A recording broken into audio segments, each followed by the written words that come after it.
Study IQ IAS, अब तैयारी हुई अफोर्डेबल।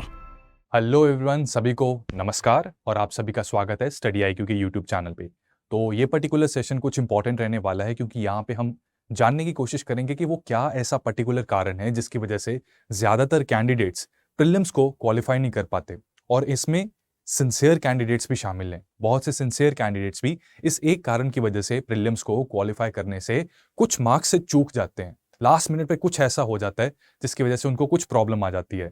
लेकिन इस रीजन को जानने से पहले बहुत सारे एस्पिरेंट्स ने they try to reach us out, और उनकी एक प्रॉब्लम आ रही है that how to cover current affairs of past 1 year. इसको कैसे मैनेज करें कि स्टैटिक का उनका कहना है कि उनकी ग्रिप अच्छी है स्टैटिक के ऊपर, लेकिन करंट अफेयर्स पे ड्यू टू सम रीजंस या वो रेगुलर नहीं थे, या वो न्यूज़पेपर ढंग से नहीं पढ़ पाए, या मंथली कंपाइलेशंस उनको बल्कि लगना शुरू हो गई थी, तो इस वजह से अब के इस मोमेंट पे करंट अफेयर्स में उनका कमांड थोड़ा सा कमजोर है। तो उसके लिए what I am going to do is I am going to tell you today एक ट्रिपलेट फॉर्मूला है जो आप यूज करके अपने करंट अफेयर्स को, पिछले एटलीस्ट 1 साल के current affairs, 1 year before your exam, उनके करंट अफेयर्स को आप कर सकते हैं। ट्रिपलेट डे या ट्रिपल डे फॉर्मूला हम यहां पे समझने की कोशिश करेंगे दैट करंट अफेयर्स किस तरीके से यहां पे आप कवर कर सकते हैं। तो बेसिकली देखो फ्रेंड्स, अगर आपने कहीं ना कहीं न्यूज़पेपर्स के साथ रेगुलर नहीं रहे और मंथली कंपाइलेशंस को भी कहीं ना कहीं थोड़ा इरेगुलरिटी बीच में आ गई, तो अब से तो मैं यही कहूंगा कि मंथली कंपाइलेशंस की हेल्प आपको लेनी पड़ेगी। Now there are multiple monthly compilations and all of them are equally good. ऐसा कुछ नहीं है कि एक पर्टिकुलर मंथली कंपाइलेशन ज्यादा अच्छी है एज कंपेयर टू अदर, बस फर्क उनकी थोड़ी प्रेजेंटेशन में रहता है। Now it's up to you कि आप कौन सी प्रेजेंटेशन में, किस तरीके की प्रेजेंटेशन में कंफर्टेबल है।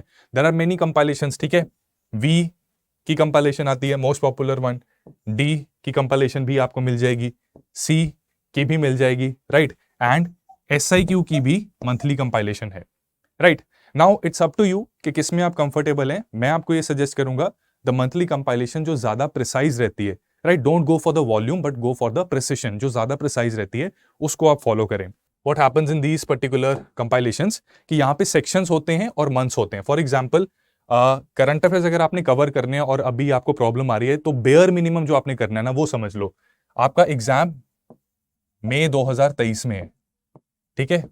तो एटलीस्ट मई 2022 से लेकर अप्रैल 2023 तक के करंट अफेयर्स आपके कवर्ड होने चाहिए यूजिंग दीज मंथली कंपाइलेशंस।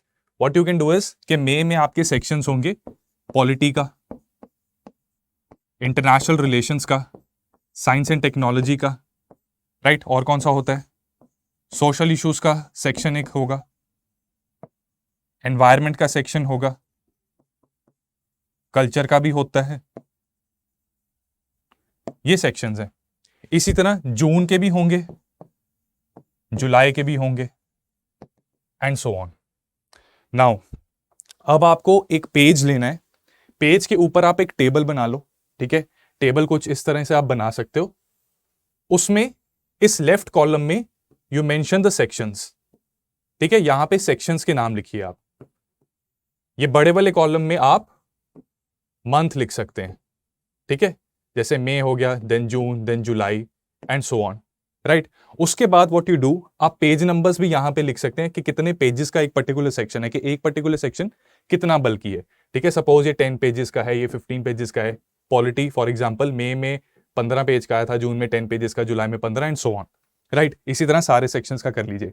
अब आपका टारगेट जो होना चाहिए ना, वो ये रहेगा कि देखो, एक दिन में अगर आप 3 घंटे भी दोगे अगर करंट अफेयर्स को प्रॉपरली, तो कंपाइलेशंस में ऑलरेडी आपका आधे से ज्यादा काम करके दिया होता है। उसमें जो इंपॉर्टेंट इंफॉर्मेशन होती है वो प्रिसाइज और तरीके से प्रेजेंट की होती है। आपको अगर 10 पेज हैं, ठीक है, एक दिन में 10-15 पेज तो पढ़ ही लोगे अगर वेल क्यूरेटेड है वो, राइट। 3-3.5 घंटे तो अब आपको देखो देने पड़ेंगे अगर करंट अफेयर्स पे ग्रिप बनानी है। तो एक दिन में, एक महीने का एक सेक्शन आप कर सकते हो, राइट। तो व्हाट यू डू इज कि सपोज कीजिए कि डे 1 है आज से आपने स्टार्ट कर दिया अपने करंट अफेयर्स को रिवाइज करना, बनाना, ठीक है। जिन लोगों ने तो पहले एक बार इनको पढ़ रखा है उनको दिक्कत नहीं आएगी, they can use this method to revise, उनकी तो ग्रिप और ज्यादा स्ट्रांग हो जाएगी, ठीक है। जिनको प्रॉब्लम आ रही है वो क्या कर सकते हैं कि डे 1 पे व्हाट दे डू, वो मई 2022 के पॉलिटी को पढ़ लें, राइट, रीड कर लें और अंडरलाइन कर लें जो चीजें इंपॉर्टेंट है फॉर प्रीलिम्स। मेंस के फॉर्डर की तरफ अभी हम नहीं जाएंगे, हम प्रीलिम्स में जो पूछे जाने वाले फैक्ट्स के ऊपर ज्यादा फोकस करेंगे, राइट। डे 2 पे आप क्या कर सकते हो, यहां पे आपके पास दो ऑप्शंस रहेंगी डिपेंडिंग कि आप किस चीज में कंफर्टेबल हैं। या तो अगर आपको एक सेक्शन, एक पूरा सेक्शन पूरे साल का कंप्लीट करना चाहते हैं, you can follow that approach. अगर आप मंथ वाइज पूरा का पूरा कंप्लीट करना चाहते हैं, you can follow that approach. So you have the option कि या तो आप पॉलिटी मई का किया, अब आप पॉलिटी जून का कर लीजिए, ठीक है। या फिर आप पॉलिटी कर लिया था, अब आप एनवायरमेंट मई का कर सकते हैं, ठीक है। अब डे 2 में जब आपने जून का पॉलिटी किया ना, यहां पे डे 1 को आपने रिवाइज करना है, ठीक है। अभी नोट्स मत बनाना, इसको रिवाइज कीजिए।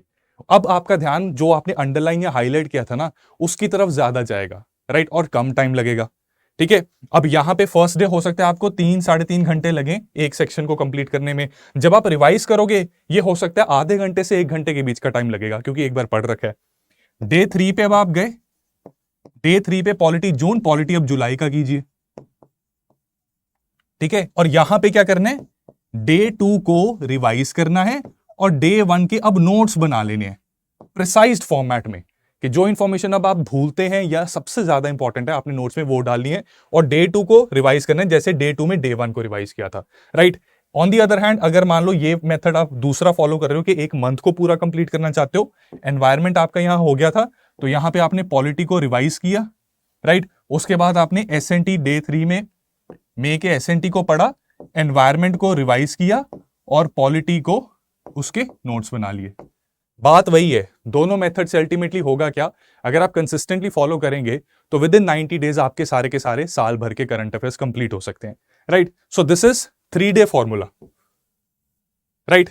3-डे फॉर्मूला के साथ साथ जो हफ्ते का 7वां दिन होगा, ठीक है, यहां पे 3-3 करके निकल रहा है आपके, एक हफ्ते में 2 साइकिल्स इस तरीके से निकल सकते हैं। 7वें दिन में आपने पूरे 6 दिन का जो है ना वो रिवाइज कर लेना है, ठीक है। तो इस तरीके से अगर आप चलेंगे और लगातार अगर करते रहेंगे तो आपके लगभग 70, 80, 90 दिनों में, depending on your efficiency and speed, कुछ लोग हो सकता है कि एक दिन में 2 सेक्शंस करने के कैपेबल हो, राइट। कुछ लोग हो सकता है कि एक सेक्शन 100% कंप्लीट ना कर पाए, 85-80% कंप्लीट कर पाए। तो डिपेंडिंग ऑन योर स्पीड ये आपको 70 से लेकर 90 दिन लग सकते हैं डेली, अगर आप लगभग 3 घंटे इनको देते रहेंगे। और सबसे अच्छी बात यह है कि क्योंकि अगर आपकी स्टैटिक में ग्रिप अच्छी खासी है तो स्टैटिक को आप रिमेनिंग टाइम देख सकते हैं, और सिर्फ 3 घंटे, मात्र 3-3.5 घंटे देने से आप इनको रिवाइज कर सकते हैं, ठीक है। तो जिनको दिक्कत आ रही है ना करंट अफेयर्स की, क्योंकि ये सबसे कॉमन क्वेरी मुझे मिली है कि करंट अफेयर्स, साल भर के करंट अफेयर्स अब कैसे करें, so you can do this, ठीक है। और इसमें रिवाइज करते रहना, जितनी ज्यादा रिविजन करोगे तो उतना ही आप कूल रहोगे, काम रहोगे, एंड टेस्ट सीरीज भी आप करते रहना, so everything will be fine. Follow this plan, ठीक है, follow this plan for 21 days and see the results, you will feel confident. अब हम वापस चलते हैं मुद्दे की तरफ, वो कौन सा सबसे बड़ा कारण है जिसकी वजह से even sincere candidates often fail to crack prelims exam. दोस्तों, वो कारण है पैनिक। लास्ट मिनट पे की गई पैनिक सबसे बड़ा कारण बनती है एग्जाम को क्वालिफाई ना करने का। पैनिक, ये पैनिक कब आती है, सबसे ज्यादा लास्ट मोमेंट पे आती है। लास्ट मोमेंट पे की गई panic becomes a graveyard for your prelims exam. The panic at last moment, ये काफी बड़ी प्रॉब्लम है, सिंसियर कैंडिडेट्स को आती है, क्योंकि किसी ना किसी इनसिक्योरिटी के चलते वो फेस करते हैं इस चीज को। अब हाउ टू अवॉइड दिस, यहाँ क्या किया जा सकता है, ये पैनिक आती क्यों है, अगर हमें पता होगा कि ये क्यों आती है हम उसको अवॉइड कर पाएंगे। सो व्हाट हैपेंस इज कि हमारे पास सेंट्रलाइज नोट्स नहीं होते। सेंट्रलाइज नोट्स ना होने से हमारा मतलब है कि एक जगह पे हमारा सारा सामान नहीं होता, हम फैले बैठे रहते हैं, ठीक है। हमारे अलग अलग बुक्स होंगी, बहुत सारी, बल्कि करंट अफेयर की अलग कंपाइलेशन ऐसे फैल रखी हैं, और एक जगह पे कंसाइज मटेरियल नहीं मिलेगा। और लास्ट मिनट पे कई बार क्या होता है, कुछ ना कुछ दिमाग में आता रहता है कि वो क्या था, इसका क्या आंसर हो सकता है, वो चीज कहाँ पे थी, हिस्ट्री का कोई फैक्ट याद आ जाएगा। So what happens is that we are unable to find our books, और अगर बुक्स मिल भी जाती हैं तो उसमें वो शफलिंग करने में इतनी पैनिक आती है कि अल्टीमेटली एक एंग्जाइटी का कारण बनता है, राइट। फिर एक प्रॉब्लम आती है कि देखो आजकल टेस्ट सीरीज जो है ना उसमें फ्लेक्सिबिलिटी दी गई है। This flexibility is good specially for working professionals. जो लोग नौकरी के साथ साथ यहाँ स्टूडेंट्स हैं और या कुछ पढ़ाई कर रहे हैं और साथ साथ उन्होंने टेस्ट देने हैं, उनके लिए अच्छा है। लेकिन काफी सारे एस्पिरेंट्स फुल टाइम तैयारी कर रहे हैं और इस फ्लेक्सिबिलिटी के चलते वो इसका मिसयूज ज्यादा कर रहे हैं। वो टेस्ट नहीं देते टाइम पे। टेस्ट ना देने की वजह से जब लास्ट मोमेंट पे ऐसी फीलिंग आती है ना कि प्रीलिम्स को फेस करना है, तब उन्हें लगता है कि पहले तो मैंने प्रोक्रेस्टिनेट किया डर की वजह से टेस्ट ना दूं, लेकिन अब मुझे कल तो फेस करना है। तो वो in spite of them knowing many things, अब उनमें एंग्जाइटी आ गई कि यार अब क्या करूंगा, राइट, या करूंगी। तो उनकी इन टेस्ट ना देने की वजह से फिर से एक पैनिक का कारण बनता है और वो टेंशन में आ जाते हैं। अब इस पैनिक की वजह से ना आपके अंदर एक वॉइड बनना शुरू हो जाता है, एक इनसिक्योरिटी का वॉइड बनता है। उस इनसिक्योरिटी को फुलफिल करने के लिए यू स्टार्ट सर्चिंग इंटरनेट, और जितना अनाप शनाप कंटेंट होगा, मटेरियल होगा, विदाउट गिविंग अ थॉट कि क्या वो बिगिनर के लिए है या क्या वो प्रीलिम से जस्ट 1-2 हफ्ते या महीने पहले देखना चाहिए, इस चीज के ऊपर सोचे बिना उसको सर्च करके कलेक्ट करना स्टार्ट कर देंगे। And what they will do, they will go to xerox shops और वहां पे घंटा घंटा बैठे रहेंगे फोटोस्टेट करवाने में। They will spend their money, they will waste their time and ultimately collect so much material which is unmanageable, right.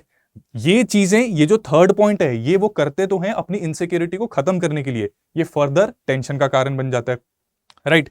और लास्ट में सिलेबस भी उनको ऐसा लगता है कि जब ये दिखते रहते हैं ना नोट्स के इतना सारा है, मैंने तो वो भी नहीं पढ़ा, जबकि कई बार तो उसकी जरूरत भी नहीं होती। ये चीजें देखने की वजह से उनको लगता है कि मेरा सिलेबस कंप्लीट नहीं है, ये और ज्यादा टेंशन का कारण बन गया। और इस सब के चक्कर में क्या करते हैं वो, कि जो ये नोट्स प्रिंट करा के लाए, ये एक्स्ट्रा मटेरियल उनके पास पड़ा हुआ है, rather than revising what they have already red, वो इसके पीछे पड़ जाएंगे, एक्स्ट्रा मटेरियल के पीछे। कोई नया करंट अफेयर आ गया, कोई न्यू कंपाइलेशन मिल गई, समरी मिल गई, 1 ईयर कंपाइलेशन, ये जनरली आती हैं मार्केट में, प्रीलिम से कुछ दिन पहले आती हैं, पूरे 1 साल की कंसाइज समरीज आती हैं। लेकिन उनका अगर आपने ये फॉर्मूला आपने अपना लिया ना 1 साल के करंट अफेयर्स करने का, तो उन समरीज की आपको जरूरत पड़ेगी नहीं, राइट। और अगर आप वैसे ही रेगुलर हैं तो नो नीड, राइट। लेकिन अगर आप के पास टाइम है और आपने एक बार अच्छे से करंट अफेयर्स किए हैं, तो उन समरीज को रेफर कर सकते हो, बट ऑफ कोर्स बिल्कुल ही एंड पे जाके उनको रेफर करना वुड नॉट बी सजेस्टेड, ठीक है। तो ये प्रॉब्लम्स रहती हैं और इस सब की वजह से रिवीजन का स्पेस जो होता है ना, जो जरूरी होता है, वो कहीं ना कहीं लैक कर जाता है। अब इसका जो सोल्यूशन है ना, उस सोल्यूशन की अगर बात करें, see we understand these problems, और इन्हीं को सॉल्व करने के लिए what we have done is, हमने एक कोर्स स्टार्ट किया है SIP प्लस के नाम से। Now we believe that nothing is too difficult if we know how to break it down, right. और यही फिलॉसफी है SIP प्लस में, कि हमने बहुत बड़े सिलेबस को ब्रेक डाउन करके उसको एक ऐसे तरीके से आपके सामने डिलीवर करने की कोशिश की है कि जिससे ये इनसिक्योरिटीज नहीं आएंगी। और लास्ट मोमेंट के बारे में फ्रेंड्स अभी से सोचना जरूरी है, हम उसको उस दिन के लिए नहीं छोड़ सकते, because you are not preparing for the day of exam, you are preparing for the night, for the day before the exam, right, 1 day before the exam.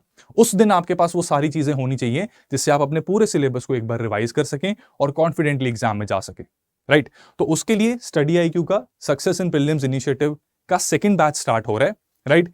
इसमें आपको होम डिलीवर्ड नोट्स मिलेंगे, कंसाइज नोट्स मिलेंगे, तो आपकी जो centralise notes की problem है ये रिजॉल्व हो जाएगी यहां पे। सेकेंडली, जो टेस्ट हैं हमारे, जो लोग वर्किंग प्रोफेशनल्स हैं उनके लिए PDF तो देखो अवेलेबल रहेंगे फॉर द टेस्ट, लेकिन जो फुल टाइम तैयारी कर रहे हैं उनके लिए डिसिप्लिन बेस्ड टेस्ट मिलेंगे। यानी कि अगर आपने किसी दिन टेस्ट नहीं दिया तो you won't be able to give the test again, तो आपको अपना कॉम्पिटिटिव स्पिरिट आपका बेसिकली खत्म हो सकता है कि कंपटीशन में आप कहां स्टैंड करते हैं, आपकी रैंकिंग, और बेसिकली वो जो साइंटिफिक एनालिसिस है कि आपका कौन सा सेक्शन वीक है, कौन सा स्ट्रांग है, वो आप मिस कर सकते हैं। इस वजह से आपको टेस्ट देना पड़ेगा। सो डिसिप्लिन बेस्ड टेस्ट इसका एक एसेंशियल फीचर है, जिसकी वजह से ये प्रॉब्लम भी आपकी रिजॉल्व हो जाएगी। Home delivered handwritten notes again इस प्रॉब्लम को भी रिजॉल्व कर देंगे। आपको जब नोट्स मिल गए, आप टेस्ट भी दे पा रहे हैं, वो इनसिक्योरिटी आएगी ही नहीं, जिसकी वजह से आप बहुत सारा मटेरियल कंपाइल या कलेक्ट करने की कोशिश करें। इसके बाद 90 डेज में हमने एक वेल थॉट प्लान तैयार किया है बेस्ड ऑन प्रॉपर रिसर्च, कि 90 डेज में एक प्रैक्टिकल अप्रोच क्या हो सकती है to cover the entire syllabus. उसकी वजह से you will never get the feeling कि सिलेबस कंप्लीट नहीं किया जा सकता। सिलेबस होगा 90 डेज में होगा and you will have 1.5 to 2 months for your own revision, तो इसको रिवाइज भी कर सकते हो आप। ये सारे एसेंशियल फीचर्स की वजह से जब मन में वो पैनिक नहीं ना आएगा लास्ट मोमेंट पे, एग्जाम से एक दिन पहले, एक रात पहले सुकून की आराम से नींद लोगे और फ्रेश माइंड के साथ अगले दिन एग्जाम देके आओगे। प्रीलिम्स में सक्सेस गारंटीड है, specially if you have utilised all these resources, right. और अच्छी बात यह है कि अभी हमारा सक्सेस इन प्रीलिम्स इनिशिएटिव जो है वो सुपर डिस्काउंटेड ऑफर पे आपको अवेलेबल रहेगा, क्योंकि year end sale study IQ team initiate कर रही है for all those aspirants who want to make the best use of this particular course. So if you use the code CS Live, you can enroll in this course for only rupees 5500, 5499, right? इसकी classes 5th January से afternoon में start होंगी. This will be the afternoon batch. 3 PM से start हो रही है. और जितने हमने अभी आपको फीचर्स बताए हैं, इन फीचर्स की मदद से you can ensure your success in prelims, because nothing ever is too difficult if you know how to break it down, and we will help you to break down the syllabus for prelims and cover it piece by piece so that you get to write the mains exam this year. Wish you all the best, friends. See you soon in the classes. Thank you so much. Study IQ IAS. अब तैयारी हुई affordable.